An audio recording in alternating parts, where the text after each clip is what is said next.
Bismillah, Assalamualaikum warahmatullahi wabarakatuh. Jumpa kembali bersama Henry Majid. Nah, konten kami kali ini, kami akan membahas mengenai Pilpres 2024. Atas apa yang dilakukan oleh kandidat Presiden Republik Indonesia Anies Baswedan terhadap Prabowo Subianto di debat kandidat Capres 2024 yang ketiga yang digelar oleh KPU kemarin, rasa-rasanya memang secara sadar kita harus mengakui bahwa Anies Baswedan unggul dari kedua pasangan Ganjar dan Prabowo.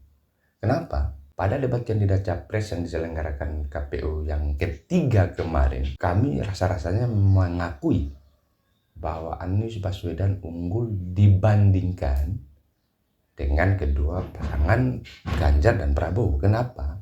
Anies Baswedan begitu berani tanpa beban, meskipun ada komentar daripada psikologi yang mengatakan Anies Baswedan berubah seketika ekspresinya ketika diserang mentalnya oleh Pak Prabowo. Atas semua perdebatan yang sudah dibahas di debat kandidat kemarin, kami mengimbau kepada seluruh masyarakat Indonesia bahwa sudah benar apa yang dilakukan oleh Anies Baswedan terhadap Prabowo, bahwa di debat pertama kemarin belum ada Anies Baswedan menepis serangan, misalkan dibilang Mas Anies.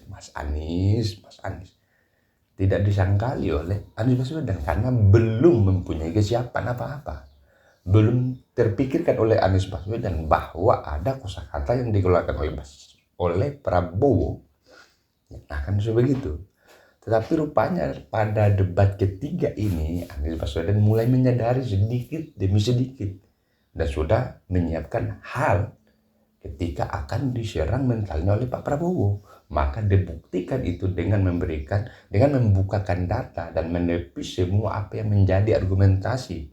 Tidak saja Ganjar Pranowo, tapi juga yang lebih keras, Anies menepis semua isu, semua argumentasi yang dikeluarkan oleh Pak Prabowo.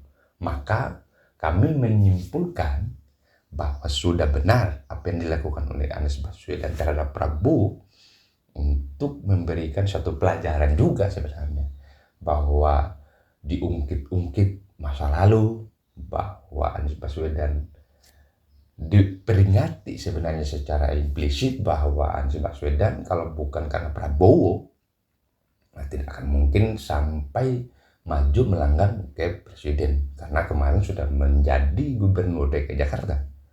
Itu yang menjadi pegangan Prabowo untuk terus mengingatkan Anies Baswedan, you harus sadar ada saya, maka lu jadi gitu. Tapi Anies sudah membuktikan bahwa meskipun tanpa Prabowo sebenarnya Anies bisa.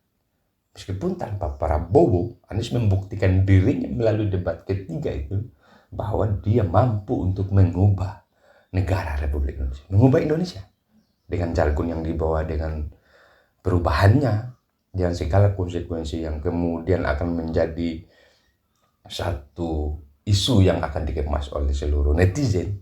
Dengan kesadaran hati, saya pikir Anies Baswedan sudah tepat dan itu wajib untuk menepis serangan Prabowo yang begitu arogan.